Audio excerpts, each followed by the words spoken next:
No Teo, täna tuli sulle 65. klassis siis kvalifikatsioonisõiduvõit. Räägi, kas see tuli lihtsalt? Mitte väga. No mis selle siis keerukaks tegi?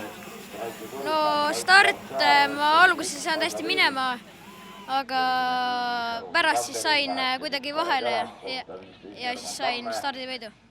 No just sa mainisid, et sa said stardivõidu.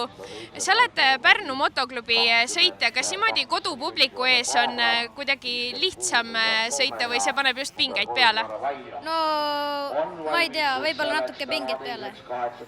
No mis sulle Pärnu raja juures kõige rohkem meeldib? Taga need kaksikud, 2 ja 3, kui seal pole aukus ja põllukas. No Gregor Lootus tuli sulle sõidu lõpuks suhteliselt järgi. Kas sa ise tundsid ka seda? Ikka. No milliste plaanidega sa lähed homsele päevale vastu? No eks ikka heade. No mis need head plaanid on? Sõiduvõit, stardivõit? Kõik. Aitäh ja soovime edu! Aitäh.